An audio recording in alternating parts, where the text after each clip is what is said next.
नमस्कार मित्रों, मैं हूं अपर्णा निमगांवकर। मेरे चैनल कथा निधि पर आप सबका बहुत बहुत स्वागत है।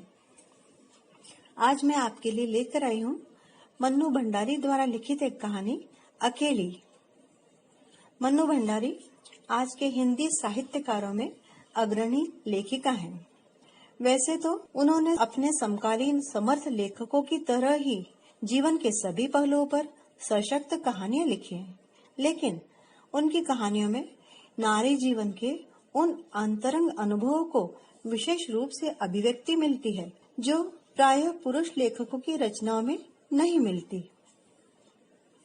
हमारी कहानी अकेली की मुख्य पात्र है सोमा बुआ, जो घर से उपेक्षा पाकर अपने आप को दूसरों के लिए महत्वपूर्ण बनाने के भ्रम में खुद को और ही हास्यास्पद बनाती जाती है। उसका अकेलापन और दयनीयता मानवीय संवेदनाओं को व्यथित कर देता है। तो आइए सुनते हैं कहानी अकेली। सोमा बुआ बुढ़िया है, सोमा बुआ परित्यक्ता है, सोमा बुआ अकेली है।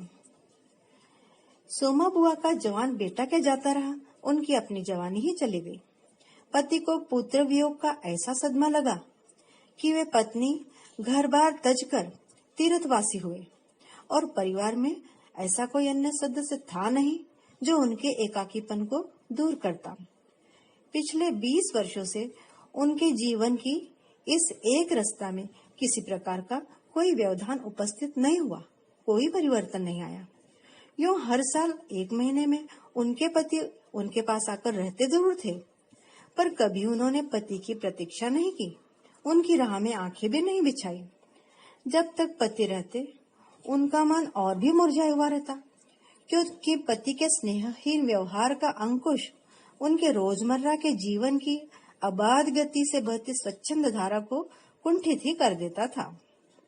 उस समय उनका घूमना फिरना, मिलना जुलना बंद हो जाता और सन्यासी जी महाराज से यह भी नहीं होता था कि 2 मीठे बोल बोलकर सोमा बुआ को एक ऐसा संबल ही पकड़ा दे जिसका आसरा लेकर वह उनके वियोग के 11 महीनों को किसी तरह काट दे।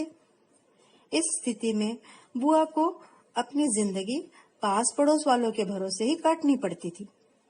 किसी के घर मुंडन हो, किसी के घर छठे हो, जनेऊ हो, शादी हो या गमी, बुआ पहुंच जाती और फिर छाती फाड़ कर काम करती, मानो वे दूसरों के घर नहीं अपने ही घर में काम कर रही हूँ।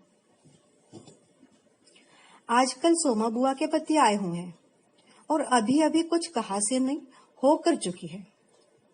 बुआ दुखी मन से आंगन में बैठी धूप खा रही है, पास रखी कटोरी से तेल लेकर हाथ में मल रही हैं और बड़बड़ाती जा रही हैं।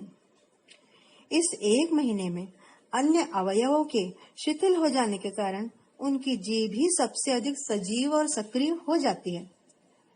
तभी हाथ में एक फटी साड़ी और पापड़ लेकर ऊपर से राधा भाभी उतरी। क्या हो गया बुआ, क्यों बड़बड़ा रही हो? फिर सन्यासी जी महाराज ने कुछ कह दिया क्या? अरे मैं कहीं चली जाऊं, सो ही इन्हें नहीं सुहाता। कल चौक वाले किशोरी लाल के बेटे का मुंडन था, सारी बिरादरी को न्योता था। मैं तो जानती थी कि यह पैसे का गुरूर है कि मुंडन पर भी सारी बिरादरी को न्योता है, पर काम उन नई नवेली बहुओं से संभलेगा नहीं, सो जल्दी ही चली गई। हुआ भी वही, और सरक कर बुआ ने राधा के हाथ से पापड़ लेकर सुखाने शुरू कर दिए। एक काम गत से नहीं हो रहा था। अब घर में कोई बड़ा बूढ़ा हो तो बतावे, या कभी किया हो तो जाने। अरे गीत वाली औरतें मुंडन पर बन्ना बन्नी गा रही थी, मेरा तो हंसते हंसते पेट फूल गया और उसकी याद से ही कुछ देर पहले का दुख और आक्रोश धुल गया। अपने सहज स्वाभाविक रूप में वे कहने लगी, भट्टी पर देखो तो अजब तमाशा, समोसे कच्चे ही उतार दिए और इतने बना दिए कि 2 बार खिला दो, और गुलाब जामुन इतने कम कि एक पंगत में भी पूरे न पड़े। मैंने उसी समय मैदा सान कर नए गुलाब जामुन बनाए। दोनों बहुएं और किशोरी लाल तो बेचारे इतना जस मान रहे थे कि क्या बताऊं। कहने लगे, अम्मा तुम ना होती तो आज भद्द उड़ जाती। अम्मा तुमने लाज रख ली। मैंने तो कह दिया कि अरे अपने ही अपनों के काम नहीं आएंगे तो कोई बाहर से तो आएगा नहीं। ये तो आजकल इनका रोटी पानी का काम रहता है, नहीं तो सवेरे से ही चली जाती। तो सन्यासी महाराज क्यों बिगड़ पड़े? क्या उन्हें तुम्हारा आना जाना कहीं अच्छा नहीं लगता बुआ? बुआ फिर बोली, अरे यूं तो मैं कहीं आऊं जाऊं सो ही इन्हें नहीं सुहाता। और फिर कल किशोरी के यहाँ से बुलावा नहीं आया था। अरे मैं तो कहूँ कि घर वालों का कैसा बुलावा? वे लोग तो मुझे अपनी माँ से कम नहीं समझते, नहीं तो कौन भला यो भट्टी और भंडार घर मेरे हाथ में सौंप दे। पर उन्हें अब कौन समझाए। कहने लगे, तू जबरदस्ती दूसरा के घर में टांग अड़ाती फिरती है। और एकाएक उन्हें उस क्रोध भरी वाणी और कटु वचनों का स्मरण हो आया जिनकी बौछार कुछ देर पहले ही उन पर होकर चुकी थी। याद आते ही फिर उनके आंसू बह चले। अरे रोती क्यों हो बुआ? कहना सुनना तो चलता ही रहता है। सन्यासी महाराज 1 महीने को तो आकर रहते, सुन लिया करो और क्या। अरे सुनने को तो सुनती ही हूँ, पर मन तो दुखता ही है कि 1 महीने को आते हैं तो भी कभी मीठे बोल नहीं बोलते। मेरा आना जाना इन्हें सुहाता नहीं। सो तू ही बता राधा, ये तो साल में 11 महीने हरिद्वार में रहते हैं। इन्हें तो नाते रिश्तेदारों से कुछ लेना देना नहीं, पर मुझे तो सबसे निभाना पड़ता है। मैं भी सबसे तोड़ ताड़ कर बैठ जाऊं नाता तो कैसे चले। मैं तो इनसे कहती हूँ कि जब मेरा पल्ला पकड़ा है तो अंत समय तक साथ ही रखो। सो तो इनसे होता नहीं। सारा धर्म कर्म यही लुटेंगे, सारा जस यही बटोरेंगे, और मैं अकेली पड़ी पड़ी यहाँ इनके नाम को रोया करूं। उस पर से कहीं आऊं जाऊं वह भी इनसे बर्दाश्त नहीं होता। और बुआ फूट फूट कर रो पड़ी। राधा ने आश्वासन देते हुए कहा, रो नहीं बुआ, वे तो इसलिए नाराज हुए कि बिना बुलाए तुम चले गई। बेचारे इतने हंगामे में बुलाना भूल गए तो मैं भी मान करके बैठ जाती। फिर घर वालों का कैसा बुलाना? मैं तो अपनेपन की बात जानती हूँ। कोई प्रेम नहीं रखे तो 10 बुलावे पर भी नहीं जाऊं, और प्रेम रखे तो बिना बुलाए भी सिर के बल चले जाऊं। बता, मेरा हरखू होता तो उसके घर काम होता तो क्या मैं बुलावे के भरोसे बैठी रहती? मेरे लिए जैसा हरखू वैसा किशोरी लाल। आज हरखू नहीं है, इसी से दूसरों को देख देख कर मन भरमाती रहती हूँ। और उनकी हिचकियां फिर शुरू हो गई। सूखे पापड़ों को बटोरते बटोरते स्वर को भरसक कोमल बनाकर राधा भाभी बोली, तुम भी बुआ बात को कहां से कहां ले गई। लो अब चुप हो, मैं पापड़ भून कर लाती हूँ, खाकर बताना कैसा है। और वह साड़ी को समेटकर ऊपर चढ़ गई। कोई सप्ताह भर बाद बुआ बड़े प्रसन्न मन से आई और सन्यासी जी से बोली, सुनते हो, देवर जी के ससुराल वालों की किसी लड़की का संबंध भागीरथ जी के यहाँ हुआ है। वे सब लोग यहीं आकर ब्याह कर रहे हैं। देवर जी के बाद तो उनसे अपना कोई संबंध ही नहीं रहा, फिर भी है तो समधी ही। वे तो तुमको भी बुलाए बिना नहीं मानेंगे। समधी को आखिर कैसे छोड़ सकते हैं? और बुआ पुलकित होकर हंस पड़ी। सन्यासी जी की मौन उपेक्षा से उनके मन को ठेस पहुंची, लेकिन फिर भी वे प्रसन्न थी। इधर उधर जाकर वे विवाह की प्रगति की खबरें लाती। आखिर एक दिन ऐसा हुआ कि वे किसी के यहाँ गई थी तो वहां यह सुना कि उनके संबंधी यहाँ आ गए हैं। जोर शोर से तैयारी हो रही है, सारी बिरादरी को दावत दी जाएगी, खूब रौनक होने वाली है। 2 नहीं पैसे वाले ठहरे। तो वहां बोली, अरे बहू, क्या जाने हमारे घर को बुलावा आएगा या नहीं। देवर जी को तो हमारे 25 साल हो गए, उसके बाद से तो कोई संबंध ही नहीं रहा। रखे भी कौन? यह काम तो मर्दों का होता है। मैं तो मर्द वाली होकर भी बेमर्द की हूँ। और एक ठंडी सांस उनके दिल से निकल गई। अरे वाह बुआ, तुम्हारा नाम कैसे नहीं हो सकता? तुम तो समधिन ठहरी। संबंध न रहे तो कोई रिश्ता थोड़े ही टूट जाता है। दाल पीसती हुई उस घर की बड़ी बहू बोली, है बुआ, नाम है, मैं तो सारी लिस्ट देख कर आई हूँ। वहाँ एक विधवा ननद थी जो बोली। बैठे ही बैठे एक कदम आगे से रखकर बुआ ने बड़े उत्साह से पूछा, तू अपने आंखों से देख कर आई है नाम? नाम तो होना ही चाहिए, पर मैंने सोचा कि क्या जाने आजकल के फैशन में पुराने संबंधियों को बुलाना हो ना हो। और बुआ बिना 2 पल भी रुके वहां से चल पड़ी। अपने घर जाकर सीधे ऊपर राधा भाभी के कमरे में चढ़ी। बोली, क्यों री राधा, तू तो जानती है कि नई फैशन में लड़की की शादी में क्या क्या दिया जावे है। समधियों का मामला ठहरा, सो भी पैसे वाले। खाली आज जाऊंगी तो क्या अच्छा लगेगा? मैं तो पुराने जमाने की ठहरी। तू ही बता दे क्या दूं? अब कुछ बनाने का समय तो रहा नहीं, 2 दिन बाकी हैं, सो कुछ बना बनाया ही खरीद लाना। क्या देना चाहती हो अम्मा? जेवर, कपड़ा या श्रृंगार दान या कोई और चांदी की चीज? मैं तो कुछ भी नहीं समझो रही, जो कुछ पास है तुझे लाकर दे देती हूँ। जो तू ठीक समझे ले आना, बस भद्द नहीं उड़नी चाहिए। अच्छा देखूं पहले कितने रुपए रखे हुए हैं। और वे डगमगाते कदमों से नीचे उतर आई। 2-3 कपड़ों की गठरिया हटाकर एक छोटा सा बक्सा निकाला, उसका ताला खोला, इधर उधर करके एक छोटी सी डिबिया निकाली, बड़े जतन से उसे खोला। उसमें 7 रुपए और कुछ रेजगारी पड़ी थी और एक अंगूठी। बुआ का अनुमान था कि रुपए कुछ ज्यादा होंगे, पर जब 7 रुपए ही निकले तो सोच में पड़ गई। रही समझियो क्या, इतने से रुपए से तो बिंदी भी नहीं लगेगी। उनकी नजर अंगूठी पर गई। यह उनके मृत पुत्र की एकमात्र निशानी उनके पास रह गई थी। बड़े बड़े आर्थिक संकटों के समय भी वे उस अंगूठी का मोह नहीं छोड़ सकी थी। आज भी एक बार उसे उठाते समय उनका दिल धड़क सा गया। फिर भी उन्होंने 5 रुपए और वह अंगूठी आंचल से बांध ली, बक्स को बंद किया और फिर ऊपर को चली। पर इस बार उनके मन का उत्साह कुछ ठंडा पड़ गया था और पैरों की गति शिथिल। राधा के पास जाकर बोली, रुपए तो नहीं निकले बहू, आए भी कहाँ से? मेरे कौन कमाने वाला बैठा है? उस कोठरी का किराया आता है, उसमें तो 2 समय की रोटी निकल जाती है जैसे तैसे। और उन्हें फिर रोना आ गया। राधा ने कहा, क्या करूं बुआ, आजकल मेरा भी हाथ तंग चल रहा है, नहीं तो मैं ही दे देती। अरे पर तुम देने के चक्कर में पड़ती ही क्यों हो? आजकल तो लेने देने का रिवाज ही उठ गया है। नहीं रे राधा, समधियों का मामला ठहरा, 25 बरस हो गए तो भी वे नहीं भूले, और मैं क्या खाली हाथ चले जाऊं?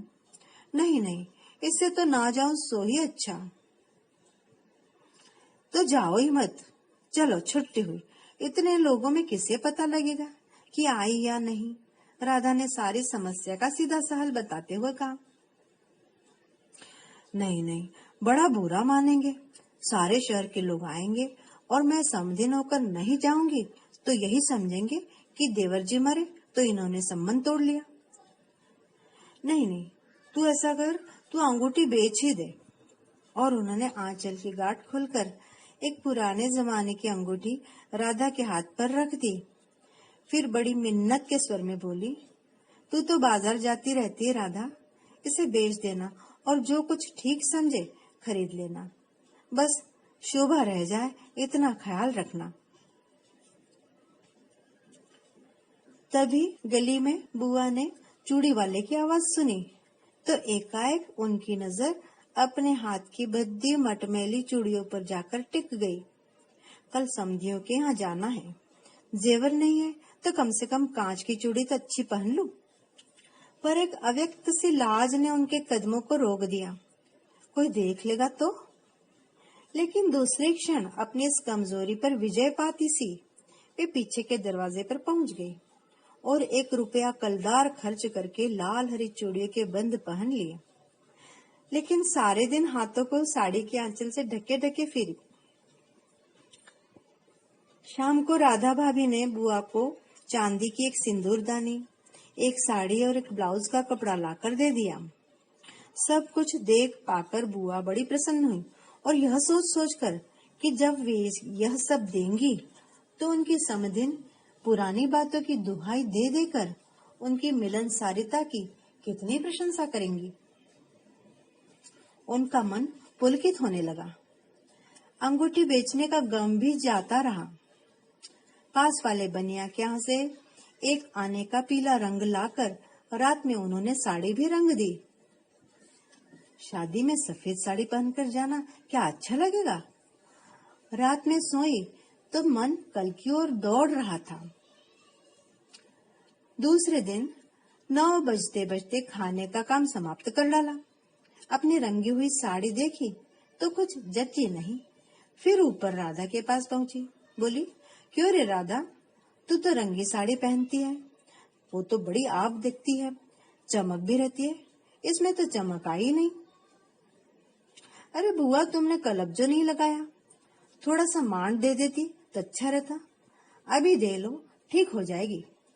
बुलावा कब का है? अरे नए फैशन वालों की मत पूछो, ऐन मौकों पर बुलावा आता है। 5 बजे का मुहूर्त है, दिन में कभी भी आ जाएगा बुलावा। राधा भाभी मन ही मन मुस्कुरा उठी। बुआ ने साड़ी में मांड लगाकर सुखा दिया। फिर एक नई थाली निकाली। अपनी जवानी के दिनों में बुना हुआ क्रोशिये का एक छोटा सा मेजपोश निकाला। थाली में साड़ी, सिंदूरदानी, एक नारियल और थोड़े से बताशे सजाए। फिर ऊपर जाकर राधा को दिखाया। सन्यासी महाराज सवेरे से इस आयोजन को देख रहे थे और उन्होंने कल से लेकर आज तक कोई 25 बार चेतावनी दे दी थी कि यदि कोई बुलाने न आए तो चली मत जाना, नहीं तो ठीक ना होगा। हर बार बुआ ने बड़े ही विश्वास के साथ कहा, अरे मुझे क्या बावली ही समझ लिया है जो बिना बुलाए चले जाऊंगी।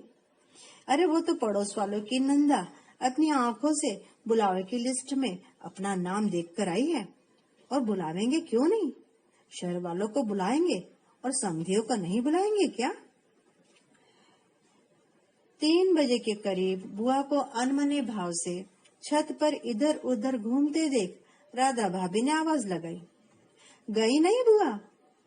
एकाएक चौंकते हुए बुआ ने पूछा, कितने बज गए राधा? क्या कहा? 3?